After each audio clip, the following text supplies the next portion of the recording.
Bienvenue dans Cœur Vulnérable, un espace où la vulnérabilité devient un chemin pour se relier, s'apaiser et se révéler.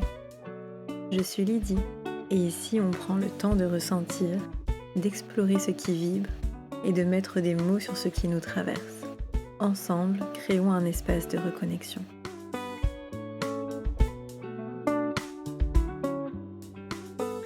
Bienvenue dans ce nouvel épisode où je vais mettre l'attention sur la relation à soi. Et comme à chaque fois, j'ai une question pour toi.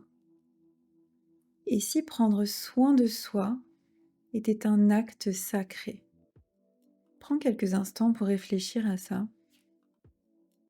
Qu'est-ce qui te vient à l'esprit? Et si prendre soin de soi, ce n'était pas un luxe, ni une mode? Et si c'était un acte profondément sacré? D'abord, j'ai envie de définir un peu le mot sacré. Je ne parle pas de religion ici, je parle vraiment d'une qualité de présence, une qualité d'attention. C'est le sens que l'on met dans ce que l'on fait, dans tous les gestes, dans les paroles, les pensées, les échanges, les interactions, tout ce qui nous relie à nous-mêmes et également à notre corps, à nos émotions et aux vivants autour de nous.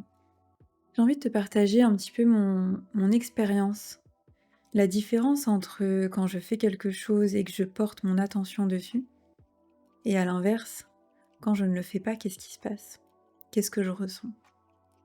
Par exemple, lorsque je masse quelqu'un, quand je ne porte pas mon attention vraiment sur le massage, que j'ai plein de pensées, mon esprit divague un petit peu, peut-être que je suis fatiguée, peut-être que voilà, j'ai des émotions qui stagnent un petit peu, je me sens pas forcément en forme, et pourtant je suis là, je donne un massage, mais je suis pas vraiment présente. Qu'est-ce qui se passe? Déjà moi-même, je suis pas dedans. Mon attention et mon intention ne sont pas ciblées sur ce que je suis en train de faire au moment T. Ciblées sur la personne, ciblées sur l'amour et l'énergie que je suis en train de donner. Parce que quoi qu'il se passe, il y a de l'énergie qui passe. Et du coup, la personne, non pas qu'elle n'a pas les bénéfices du massage, mais elle pourrait avoir mieux. Elle ressort satisfaite, ça lui a fait du bien, ça l'a relaxée, c'était un moment pour elle. Mais elle a senti. Elle a senti que j'étais pas à 100% dedans. Elle a senti que parfois mes gestes n'étaient pas forcément précis. Elle l'a senti. Alors que quand je porte vraiment mon attention à 100% sur ce que je suis en train de faire, j'arrive à transmettre beaucoup plus. Que ce soit en termes d'énergie ou en termes de relaxation profonde sur la zone sur laquelle je suis en train de travailler. Sur une écoute du corps. L'écoute du corps de la personne que je suis en train de masser. Et c'est ça qui fait la différence dans les massages. On ressent quand la personne qui nous masse est pleinement présente et donne son attention. Quand c'est le cas, on sent qu'elle va exactement là où il faut aller, qu'elle ressent les tensions, qu'elle ressent même des choses qu'on n'a pas exprimées, qu'elle va chercher plus loin, que c'est juste que, ouais, on a touché un bon point. Quand on ne met pas l'attention dessus, on ne peut pas ressentir tout ça. On ressent que ce qui est évident. Mais dès qu'on met l'attention, on va trouver des choses beaucoup plus profondes. Et j'ai déjà eu des retours de clients qui effectivement m'ont dit « je me suis fait masser plusieurs fois dans plusieurs endroits par plusieurs personnes différentes et c'est la première fois qu'on met autant d'attention sur le massage et que j'y ressors avec autant de bienfaits. » On me dit que je vais aller chercher en profondeur des choses qu'elle-même n'avait même pas conscience. Elle est là la différence. C'est qu'on arrive à transmettre quelque chose de plus profond, de plus juste, et de réussir à aller au bout de cette libération, de cette transformation, cette qualité de présence. C'est ça en fait. La même technique de massage peut avoir des effets complètement différents selon la présence et l'intention qu'on y met. La présence transforme un geste banal en une expérience profonde. Voilà pour moi, c'est quoi le sacré? Alors si je partage tout ça aujourd'hui, c'est pas pour rien.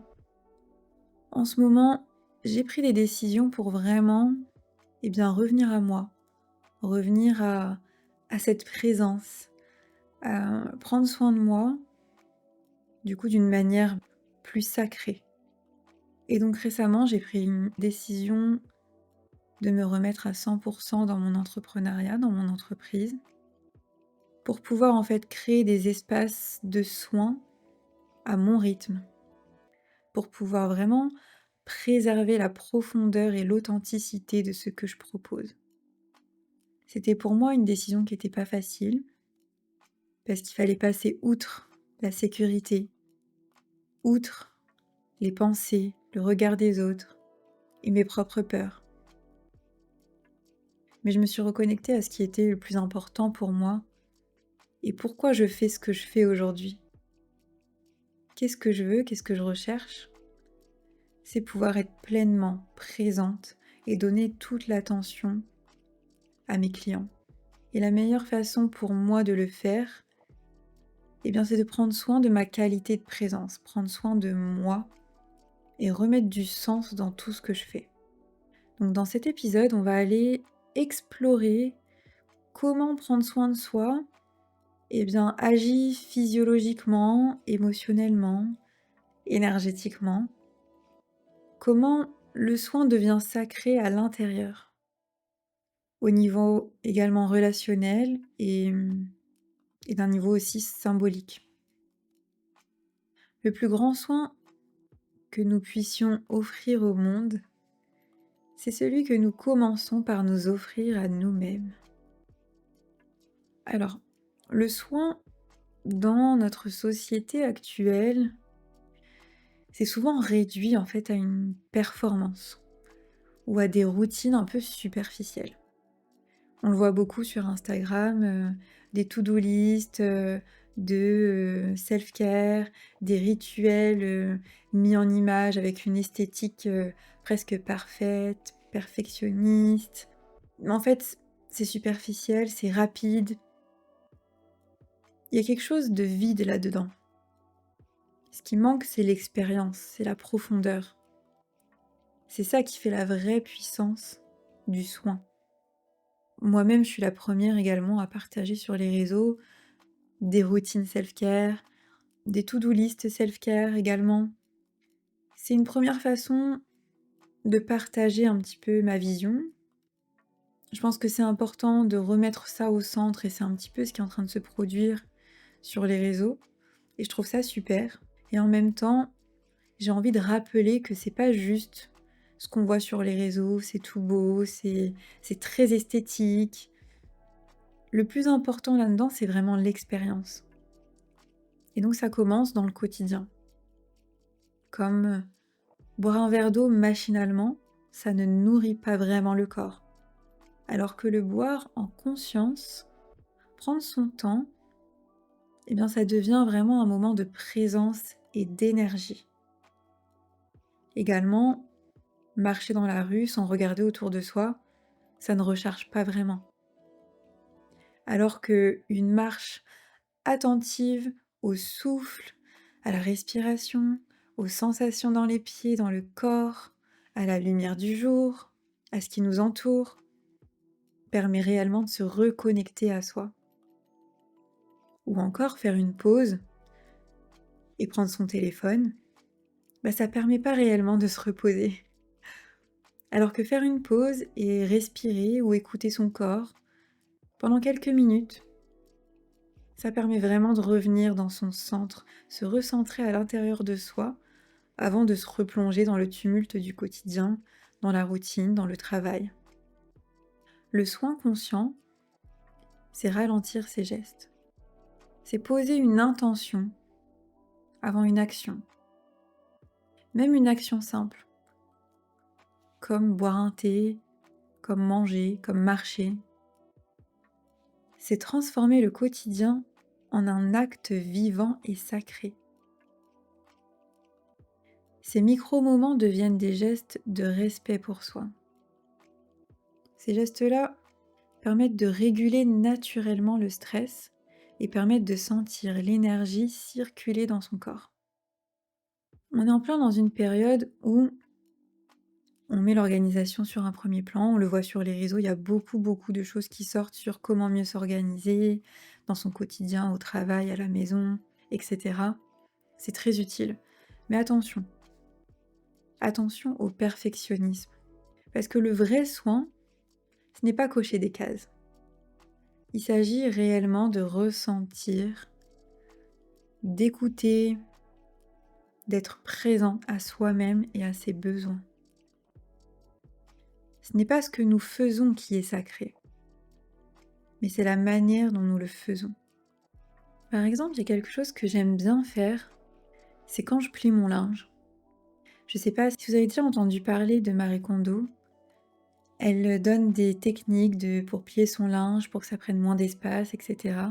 Elle parle pas que de techniques d'organisation et de rangement, mais c'est aussi tout un art de prendre soin de ses vêtements, de garder ce qui nous donne de la joie, de vraiment mettre de l'attention et l'intention sur chaque vêtement. Quand on plie les vêtements, c'est vraiment de le faire consciemment, le faire en défroissant le vêtement, en prenant son temps, en le pliant bien. Personnellement, c'est pas quelque chose que j'adore faire, plier le linge. Ça ne me dérange pas, c'est pas quelque chose qui me repousse non plus.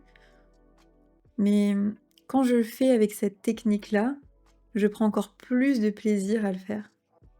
Pourquoi ? Parce que je suis pleinement présente et chaque geste, c'est comme si je donnais de l'amour à chaque vêtement. Et je suis heureuse de me dire que je suis en train de le plier, je vais le ranger et c'est un vêtement qui me donne de la joie et je vais pouvoir le porter dans les prochains jours. Ça paraît anodin, presque drôle quand même, mais c'est ça en fait. Chaque geste que l'on fait, chaque geste même simple, même anodin, peut nous procurer du bien-être, de la joie. Alors que si on fait les choses machinalement, eh bien très vite on se sent saoulé, comme si on perd du temps à faire des choses du quotidien, le ménage, c'est pas forcément un plaisir, etc. Alors que finalement, de prendre le temps de le faire et de le faire avec intention, finalement on prend du plaisir et puis des fois on va même quand même plus vite et c'est bien fait, pas parfait, mais c'est fait et c'est fait avec plaisir.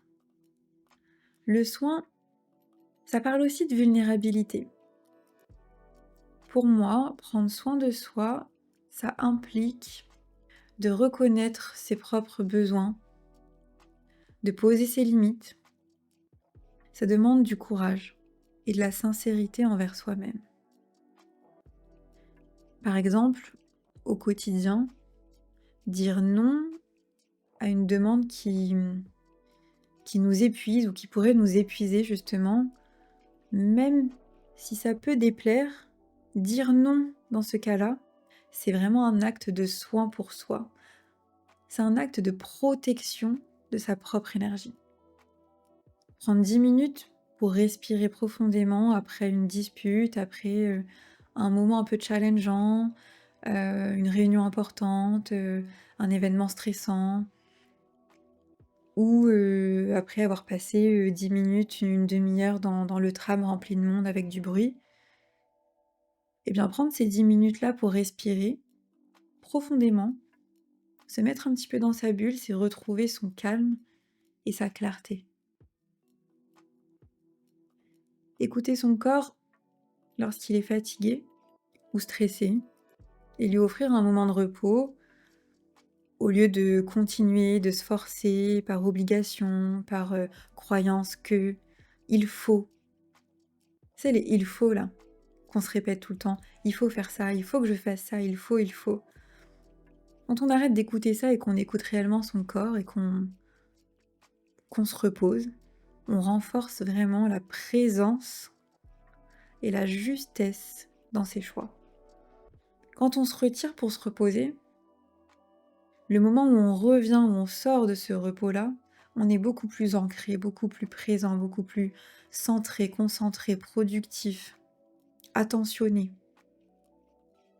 Par conséquent, on est aussi dans une clarté qui permet de faire des choix plus justes pour nous. Tout ça, c'est vraiment lié à la vulnérabilité. C'est s'ouvrir à soi-même. C'est pas quelque chose qui est forcément facile, c'est pas quelque chose qui est forcément inné, mais c'est quelque chose qui est essentiel. Essentiel si on veut ressentir toutes ces émotions de sérénité, de paix, de confiance, de se sentir à sa place, d'être aligné, cette justesse, cette clarté. La vulnérabilité, c'est accueillir ses émotions, les nommer, pour prévenir l'accumulation des tensions et pour pouvoir agir avec authenticité. Par exemple, ressentir de la colère ou de la tristesse et décider consciemment de l'exprimer, que ce soit à travers de l'écriture, au travers de la parole, d'un échange ou d'un mouvement, plutôt que de le refouler. Prendre soin de soi nourrit également les relations. Dire oui, mais un vrai oui. Dire non, un vrai non. C'est être clair, c'est être respectueux de soi d'abord, mais également des autres. Alors soit on ne se respecte pas soi-même, on dit oui alors que finalement au fond on pense que non, on n'a pas envie pour X raisons. Donc là la personne qu'on ne respecte pas c'est soi-même. Soit on dit oui trop vite, mais pas par rapport à l'autre, mais par rapport à soi, parce que oui on est emballé, oui on est d'accord, oui c'est un oui du cœur. Seulement le moment où on arrive, par exemple, disons qu'on nous a proposé un événement, un repas, chez une amie, c'est un grand oui. Donc le repas, c'est 1 semaine après. Le jour J, finalement, on n'est pas du tout dans le mood, on a eu une nouvelle, on a eu une émotion, on a eu, peu importe, on n'a pas dormi la veille, on est fatigué. Et du coup, on a dit oui, un grand oui avec le cœur, et finalement le jour J, ça va être un finalement je vais pas pouvoir venir parce que voilà. Et en fait, on ne respecte pas sa parole parce qu'on avait dit oui au début et finalement on a changé d'avis. Sauf qu'on ne respecte pas sa parole, mais on se respecte soi, l'état dans lequel on a pris le temps de s'écouter et de répondre à nos propres besoins, et on l'a communiqué à l'autre. Certes, j'avais dit oui, là je ne respecte pas ma parole, mais je me respecte moi et je te respecte toi pour te dire aujourd'hui, non, c'est pas possible. Parce que rester sur un oui, alors que soi-même, on est fatigué, on n'a pas envie, on n'a plus envie, peu importe les raisons, on ne se respecte pas soi-même, mais on ne respecte pas l'autre non plus. On se force et peut-être que le moment que l'on va passer avec cette personne, ne sera pas aussi qualitatif, puisqu'on ne sera pas aussi présent, aussi attentionné, aussi... oui, la qualité de présence, elle n'est pas là en fait. Donc peut-être que la moindre petite chose, on va se vexer, du coup on peut s'embrouiller, alors que finalement si on avait simplement dit non, changé d'avis et dit non, clair et respectueux, la relation n'aurait peut-être pas été en danger, par exemple. On peut faire plusieurs pratiques au quotidien pour pouvoir vérifier comment on se sent dans notre corps et dans notre cœur. On peut faire ça le matin ou avant une activité importante, un événement important. C'est prendre quelques minutes et faire un check-up.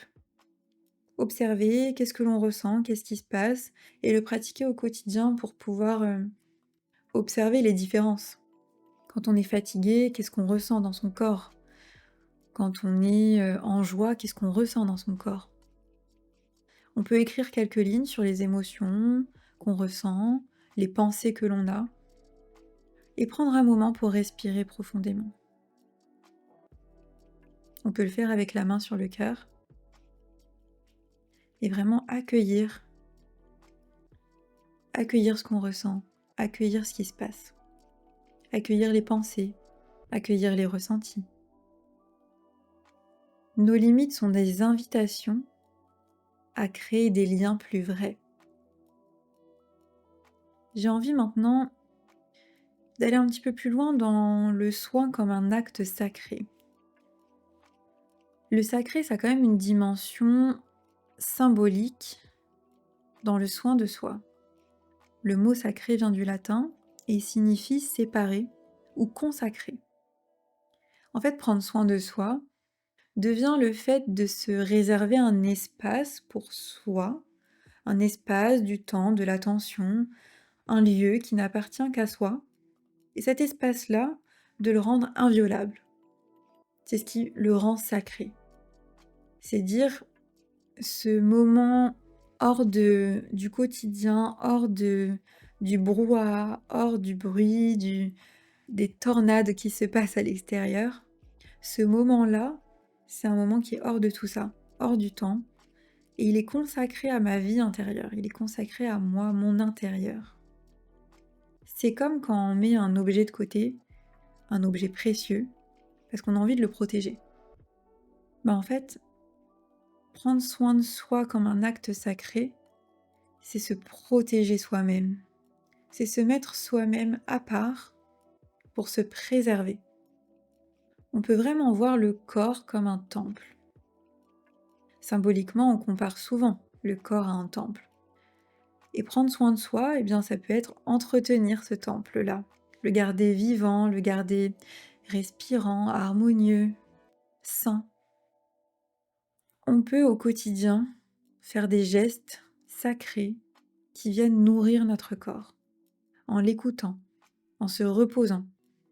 On peut venir entretenir ce lieu, ce moment, cet espace sacré pour soi. On peut l'entretenir au quotidien. Le sacré symbolise aussi un peu le sanctuaire. C'est un lieu assez intime, silencieux, où justement on va retrouver beaucoup de profondeur. C'est une des raisons d'ailleurs qui peut faire peur aussi, c'est justement dans le fait de prendre soin de soi comme un acte sacré, c'est prendre le temps de se retrouver et le courage de se retrouver dans le silence. Ça peut faire peur, mais le silence, c'est pas non plus le vide. Il y a de la vie, il y a quelque chose qui demande à être écouté, qui demande à être entendu. Prendre soin de soi, c'est créer ce sanctuaire-là, cet espace intérieur où on peut justement aller écouter ses émotions, ses pensées et toutes ses vulnérabilités. Cela peut être symbolisé par exemple un coin dans sa maison, un geste comme allumer une bougie, prendre son carnet, écrire, ou pas forcément, ou simplement fermer les yeux et respirer. Mais c'est surtout par l'attitude intérieure de protéger cet espace en soi. Quand on prend soin de soi, on peut voir chaque geste bien comme une offrande, comme le fait de s'honorer, d'honorer notre corps, d'honorer notre vie, notre âme, d'honorer la vie. Un simple geste comme boire de l'eau, on peut vraiment se concentrer sur cette sensation et se dire que ça nourrit tout notre corps. Et d'honorer ça, en fait, on est en train de se faire un cadeau. Notre corps est constitué de plus de 70% d'eau. Il a besoin de cette eau-là. Et à chaque fois qu'on vient lui donner, c'est se rappeler qu'on honore notre corps. C'est remercier, on peut vraiment d'un geste simple en créer quelque chose de beau, de magique si on veut. À chacun de voir comme il a envie de faire, mais en tout cas de le faire en conscience.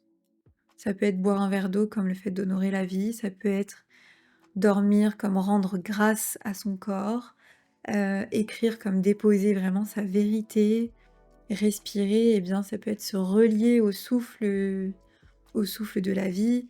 Voilà, c'est des gestes qui sont ordinaires, mais qui peuvent devenir des rituels symboliques.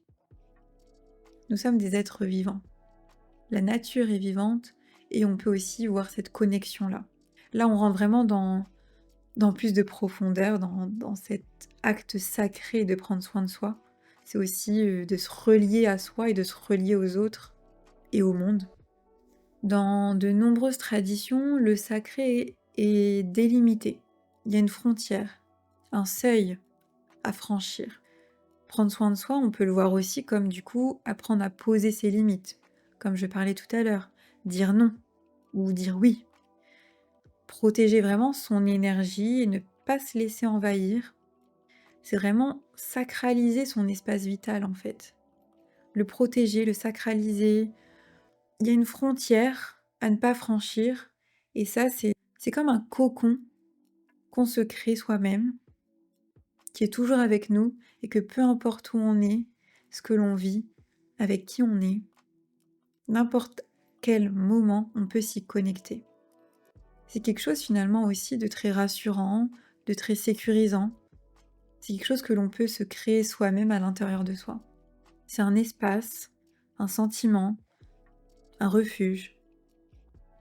Prendre soin de soi, c'est veiller sur cette flamme intérieure. Ne pas la laisser s'éteindre sous le poids du regard des autres, des exigences extérieures. C'est vraiment veiller à ce que cette flamme, elle ne s'éteigne pas, qu'elle reste vivante. Et pour ça, eh bien, il faut aller régulièrement checker. Est-ce qu'elle est sur le point de s'éteindre, donc elle a besoin d'être ravivée? Où est-ce qu'elle en est en fait, cette flamme-là? C'est prendre des rendez-vous avec soi-même, pour aller chercher en profondeur, pour comprendre, pour voir exactement là où on est, est-ce qu'on s'y sent bien? Et si oui, tant mieux. Et pourquoi? Qu'est-ce qui fait qu'on se sent bien? Et sinon, qu'est-ce qui fait qu'on ne se sent pas bien? Et prendre le temps pour pouvoir bien réajuster, prendre de nouvelles décisions, pour bouger, remettre du mouvement, pour aller là où bien justement notre flamme ne s'éteint pas, au contraire, elle brûle encore plus fort. Et pour ça, il faut ralentir. Il faut prendre le temps de revenir à soi, de s'écouter. Peut-être qu'au début, c'est pas facile, on a du mal. Est-ce que là, finalement, on arrive à s'écouter? On entend des choses, on a des pensées, on a des ressentis, on sait pas trop d'où ça vient, qu'est-ce que c'est? Eh bien, c'est de répéter ce geste, répéter un petit peu chaque jour, et petit à petit, on va avoir les réponses. Chaque acte de soin, c'est comme raviver cette lumière intérieure pour qu'elle continue de briller. Le sacré, c'est ce qui nous relie au visible, à l'invisible, à l'intime, à l'universel. Donc prendre soin de soi comme acte sacré, c'est honorer non seulement qui on est, son individualité, mais aussi tout ce qui circule en nous, la vie, ce qui nous relie aux autres et au monde. C'est se soigner soi-même, apprendre à se soigner soi-même, à se guérir soi-même. C'est entretenir la vie, notre vie, donc la vie. Là, c'est vraiment des symboliques, que ce soit la symbolique du sacré comme le corps qui est un temple, le sanctuaire intérieur, de faire des rituels et d'honorer son corps, la vie. Il y a cette frontière également sacrée, cette lumière intérieure, et aussi cette symbolique de reliance à la vie, à la nature. Pour conclure, j'ai envie d'aborder plusieurs choses. Déjà, chaque geste posé en conscience devient une prière silencieuse. Quand je dis le mot prière, je ne parle pas encore une fois de religion, je parle vraiment de rituel. J'aime dire que je prie pour certaines choses, mais quand je dis je prie, c'est que j'ai une pensée, une intention, et pendant quelques instants, je vais vraiment mettre toute mon attention dessus. C'est ça pour moi une prière. Et donc pour conclure un peu avec cet acte de prendre soin de soi comme un acte sacré, j'ai envie d'aborder le fait qu'il y a plusieurs types de repos. Puisque prendre soin de soi passe beaucoup par le repos, par le fait de ralentir. J'avais envie de partager en fait les 7 types de repos. Il y a le repos physique.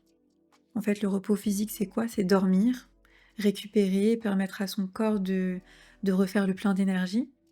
Il y a également le repos mental. C'est faire des pauses pour calmer son mental. C'est vraiment réduire le brouhaha intérieur et extérieur d'ailleurs, tout ce qui vient surstimuler le stress. C'est vraiment venir apaiser ces choses-là. Il y a également le repos émotionnel. C'est quoi? C'est accueillir ses émotions, les exprimer, s'en libérer, de ne pas refouler ces émotions qui créent des tensions. C'est vraiment venir les accueillir et les libérer. Il y a le repos social. C'est choisir vraiment avec soin ces interactions. C'est limiter les contacts qui nous drainent, les échanges qui nous drainent. Quand on côtoie certaines personnes, on se sent très fatigué, ou le fait de voir plein de personnes plusieurs jours d'affilée, c'est peut-être trop. Donc c'est vraiment venir limiter ces interactions-là avec l'extérieur et se reconnecter à soi. Il y a également le repos sensoriel. C'est réduire les stimulations visuelles, sonores. C'est vraiment se ressourcer dans le silence ou dans la nature. Il y a également le repos créatif. C'est laisser place à son inspiration, à sa créativité, nourrir sa créativité, laisser place à son imagination. Et également, pour finir, le repos spirituel. C'est quoi le repos spirituel? C'est se connecter à ses valeurs, à ce qui donne un sens pour nous, à la dimension justement sacrée de la vie. Voilà, prendre soin de soi, ça peut être plein de gestes qui sont liés à ces différents types de repos que je viens de citer. On pourra aller plus loin en accompagnement, dans mon accompagnement feeling, on va vraiment en profondeur aller voir comment prendre soin de soi et comment interagir avec soi-même et également avec les autres. Mais ça passe toujours par d'abord prendre soin de soi. Et pour terminer donc cet épisode, j'avais envie de faire un dernier partage personnel sur justement le cycle que je viens de terminer. Donc en début de l'épisode, je parlais de retrouver mon indépendance à temps complet. J'avais besoin de m'offrir un repos justement physique, de prioriser vraiment mon sommeil et ma récupération corporelle, puisque dans le travail dans lequel j'étais et que j'ai arrêté, j'y ai mis beaucoup d'énergie et physiquement, j'étais complètement épuisée. Pourquoi j'étais complètement épuisée physiquement? C'est surtout parce que j'ai été drainée émotionnellement et énergétiquement. Et du coup, ça a eu un impact sur comment je me sens dans mon corps. Et donc, là, pour moi, ces dernières semaines, ça a été vraiment de me reposer, de ralentir et d'écouter justement. J'avais envie de me créer de nouvelles routines, de nouvelles habitudes qui viennent nourrir mon corps, nourrir mes ambitions, me nourrir en fait. J'avais besoin de faire le point, alors j'ai expérimenté. J'ai même expérimenté tout l'inverse de ce que je souhaite réellement. Ça a été une expérience aussi, de voir qu'est-ce que ça me provoque en moi, de me coucher à 5 heures du matin, d'être sur mon téléphone tout le temps. J'ai ensuite arrêté ça, et là c'est vraiment de revenir dans le silence pour pouvoir vraiment écouter qu'est-ce que je ressens dans mon corps, qu'est-ce que mon corps a besoin. Parce que le corps est tellement bien fait. Le corps, c'est déjà, avant même notre mental. En fait, on ne l'entend pas. Et c'est vraiment en ralentissant, en faisant silence, qu'on arrive à entendre les messages de notre corps. Et il nous dit là où on doit mettre notre attention. Si on a une douleur à un endroit, c'est qu'on doit mettre l'attention à cet endroit-là. Il y a quelque chose derrière. On a toutes les réponses à l'intérieur de nous sur comment répondre à nos besoins, comment répondre à nos aspirations, à nos ambitions, comment nourrir l'amour, comment nourrir notre sentiment de paix, de sérénité, comment nourrir nos relations. On a toutes ces réponses à l'intérieur de nous, mais il faut savoir écouter. Il faut savoir ralentir pour pouvoir écouter. Et donc là, je viens de vivre plusieurs semaines à expérimenter pas mal de choses. Et j'ai eu du coup, grâce à ce silence que j'ai fait récemment, des réponses sur qu'est-ce que j'ai réellement besoin, qu'est-ce qui me nourrit. Et je n'ai plus qu'à me faire une petite liste de ce que je retiens de ces expériences pour pouvoir en fait avoir ma ligne de conduite sur les prochaines semaines, mois à venir, pour que mon quotidien soit plus aligné avec ce que j'ai envie, avec ce que j'ai besoin, et que je me sente plus alignée, plus en paix, plus en joie de faire ce que je fais et d'être qui je suis au quotidien. Vraiment, le message que je veux faire passer, c'est que on a le choix. On a le choix dans nos gestes, dans nos actions. Et si on prend un geste même simple, on peut le rendre sacré. Je t'invite vraiment à faire cette expérience et de prendre un geste simple et pendant 7 jours, d'observer. Observer ton énergie, observer ce que tu ressens, observer tes pensées. Et tu y verras peut-être de la clarté mentale, de la sérénité et de la fluidité dans tes choix. Au final, le soin n'est vraiment pas un luxe. C'est réellement un chemin d'ancrage, de vérité et de reliance à soi et au monde. C'est un chemin qui se nourrit de repos multiple et conscient. Prendre soin de soi, c'est reconnaître le sacré en soi et laisser le monde respirer à travers nous. Et si prendre soin de soi était un acte sacré?